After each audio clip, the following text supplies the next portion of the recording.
Les poumons sont en place. Chez le bovin, la lobulation est très distincte. On a le lobe crânial qui est subdivisé par l'incisure cardiaque en partie crâniale et partie caudale, et ensuite le lobe moyen et le lobe caudal qui est le plus volumineux.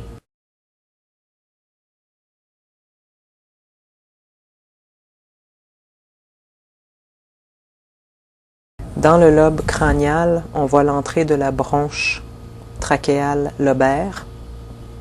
Le doigt est inséré dans la bronche trachéale lobaire qui provient de la trachée. Ici, on a la portion latérale gauche de la trachée. Voici par terre le poumon droit, vue médiale avec sa partie crâniale et la partie caudale du lobe crânial. On retrouve la bronche trachéale lobaire qui est immédiatement crâniale à la bifurcation des bronches. Et on aperçoit aussi la paroi droite de la trachée. On a le lobe caudal du poumon droit qui est très volumineux et le lobe accessoire qui est situé médialement au sillon de la veine cave caudale. Le sillon de la veine cave caudale est pas exactement là en fait, il est plus haut que le gant.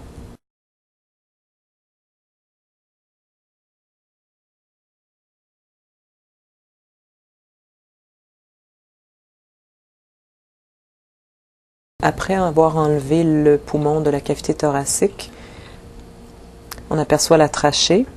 On voit sa paroi gauche dans ce cas-ci. Elle se termine à la bifurcation des bronches principales droite et gauche. On voit la veine cave crâniale qui va se déverser dans l'oreillette droite du cœur. On aperçoit aussi la veine cave caudale qui se déverse aussi dans l'oreillette droite du cœur. Et la veine cave caudale va traverser le diaphragme par le trou de la veine cave caudale. Le diaphragme est sous la main. Un peu plus haut dans la cavité thoracique, on va retrouver l'œsophage qui perfore le diaphragme par l'hiatus œsophagien pour aller se déverser dans l'estomac qui est dans la cavité abdominale. Et encore plus haut, il y a l'aorte descendante thoracique qui perfore elle aussi le diaphragme par le trou aortique ou l'hiatus aortique. Donc il y a 3 trous à travers le diaphragme. Ici, on aperçoit la plèvre pariétale médiastinale du poumon droit, ainsi que le nerf phrénique qui vient innerver le diaphragme.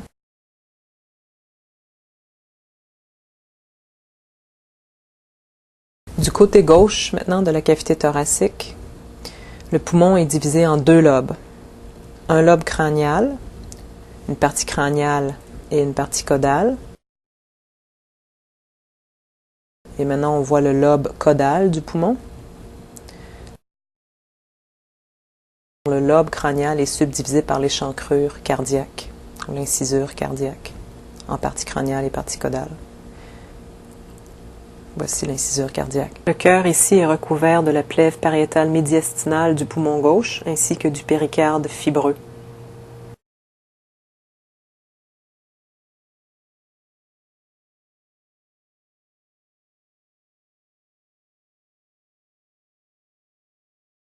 Le poumon gauche par terre maintenant, avec ses 2 lobes.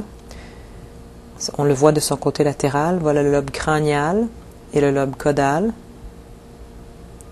Le lobe crânial a 2 parties, une partie crâniale et une partie caudale, divisées par l'incisure cardiaque.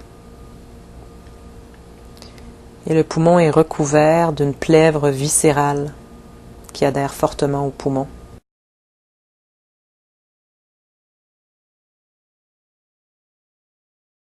C'est la plèvre pulmonaire viscérale. Maintenant, l'aspect médial du poumon gauche. On voit bien le lobe caudal et le lobe crânial avec sa partie crâniale et caudale. Et on aperçoit la bronche principale du poumon gauche.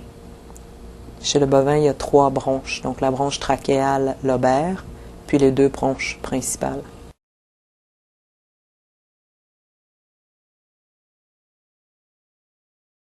Dans la cage thoracique maintenant, À gauche toujours, on aperçoit le diaphragme, l'aorte thoracique descendante, l'œsophage, qui va passer par l'hiatus œsophagien à travers le diaphragme. On voit le nerf phrénique, qui vient des branches ventrales des derniers nerfs spinaux-cervicaux et qui traverse le médiastin pour venir innerver le diaphragme. Ensuite, on voit le cœur, qui est recouvert d'un péricarde, très fibreux. Cette plèvre pariétale médiastinale compose la paroi latérale du médiastin. Les deux plèvres pariétales médiastinales, droite et gauche, s'adossent pour former le médiastin. Et puis ici, on a ouvert le médiastin et on retrouve le thymus, ainsi que le nerf phrénique.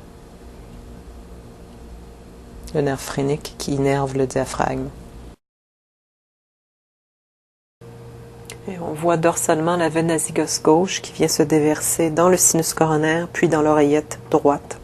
De retour du côté droit maintenant de la cavité thoracique, on aperçoit les nœuds lymphatiques médiastinales caudales qui sont entre l'aorte et l'œsophage et les trachéobronchiques qui sont près de la bronche trachéale lobaire. Ici, ils ont été coupés un petit peu. On aperçoit donc une portion.